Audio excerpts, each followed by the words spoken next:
علیکم مرګر امید لرم چې تاسو به ټول ټیک ټاک وای. زمانو عبدالخالق خټک ته لکه څنګه تاسو ته پته ده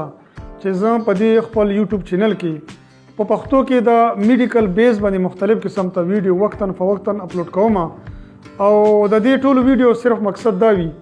چې زما د پښتنو رونه په اسانه پښتو کې د میډیکل باره کې یا د ګلو باره کې یا د کپسول شربتونو باره کې یا د مختلف قسم ته چې څومره بیماری دي هغه باره کې د ټول انفارمیشن تاسو ته ملاو شي. او زه تاسو ډیره زیاته شکریا ده کوم چې زما څومره ویډیو راځي تاسو ډیره خوښوي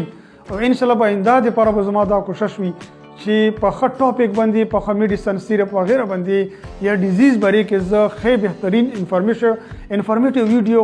جوړ کوم او تاسو ته اپلوډ کوم. تاسو په دې سکرین باندې د بروفین شربت ګورئ. د دې باره کې زه تاسو ته انفارمیشن شیر کول غواړم چې دا بروفین شربت په کومو کنډیشنو کې په کومو حالاتو کې موږ مشرومانو ته ورکولی شو او د دې بو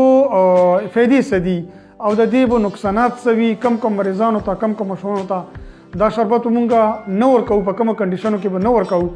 او د دې به خوراک څومره وي په ورځ کې به دا مشروم ته موږ څومره ورکوو ته آیا دا به 3 ټیمه ورکوو 4 ټیمه به ورکوو ته 2 ټیمه به ورکوو ته نو دا ټول انفارمیشن به انشاءالله په دې ویډیو کې زه تاسو سره شیر کوم.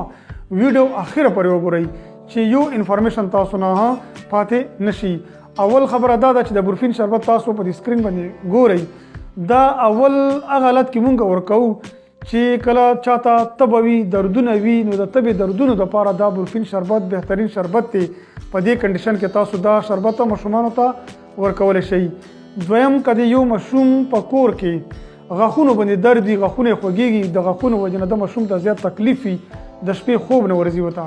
نو داسې که تاسو کور کې بروفین شربت پروت وي دا بروفین شربت ورکړئ. دې سره به درته راحت میلاو شي. دې نه علاوه که یو ماشوم ته په کور کې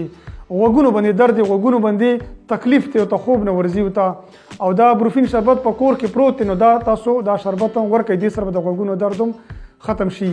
او دې نه علاوه که چېرته یو ماشوم په کرکټ کې یا په چېرته گیم کې یا په چېرته په لوبه کې دی راوغورځېږي ارتاو شي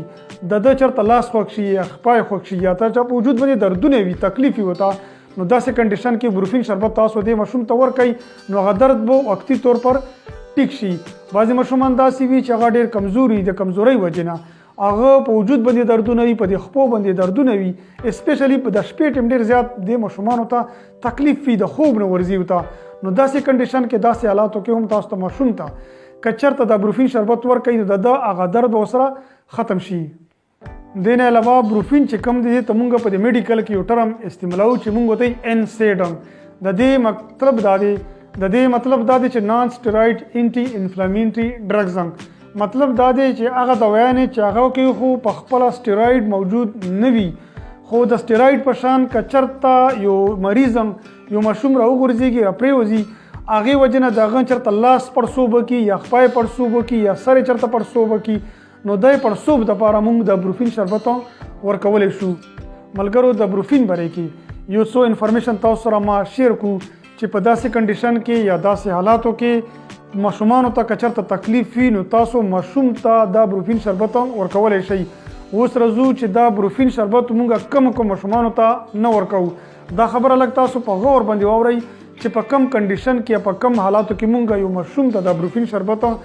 نه ورکوو. کله چې یو ماشوم ته تبه وي یا هغه سینه خرابوي یا هغه ټوخی وي نو داسې دوران کې تاسو بروفین کله ماشوم ته مه ورکوئ. او داسې ماشومان چې د هغو سینه هم خرابوي تبه وي یا دردونه پې وي د دې تبې سره د ماشوم ته د سبندۍ تکلیف هم دی نو د سبندۍ حالات کې ماشوم ته کله تاسو بروفین شربت نه ورکوئ. که د ماشوم ته تبه وي دردونه وي سینه یې خرابوي که ډېر هم تکلیف وي نو د سبندۍ مریض ته به دا بروفین شربت تاسو کله نه ورکوئ. دې نه علاوه که داسې یو ماشوم ته خرخ پې لګېدلی وجود یې خرخ کوي او د تبه هم ده داسې طبي حالات کې به او داسې د خرخ په حالات کې به د ماشوم ته تاسو کله هم بروفین شربت نه ورکوئ. ولې که دا بروفین شربت تاسو ورکوئ ورته نو دې سره د تبه خو کنټرول کېږي خو دا خرخ په نور هم سیوه کېږي. نو کوشش کوئ چې د سبندۍ مریض ته په خارخ حالات کې یا د ټوخي حالات کې زیاتره ماشوم ته د بروفین شربت مه ورکوئ. خبره به دا کوو چې دا مونږ ورځې کې څو ځل ورکوو نو زیاتره ماشومانو ته دا مونږ په ورځې کې 3 ټیمه ورکولی شو سهار غرمې ماښام. که یو ماشوم ته تکلیف زیات وي تبه زیات وي دا مونږ په ورځې کې 4 ټیمه ورکولی شو خو د 4 ټیمه نه زیات تاسو دا شربت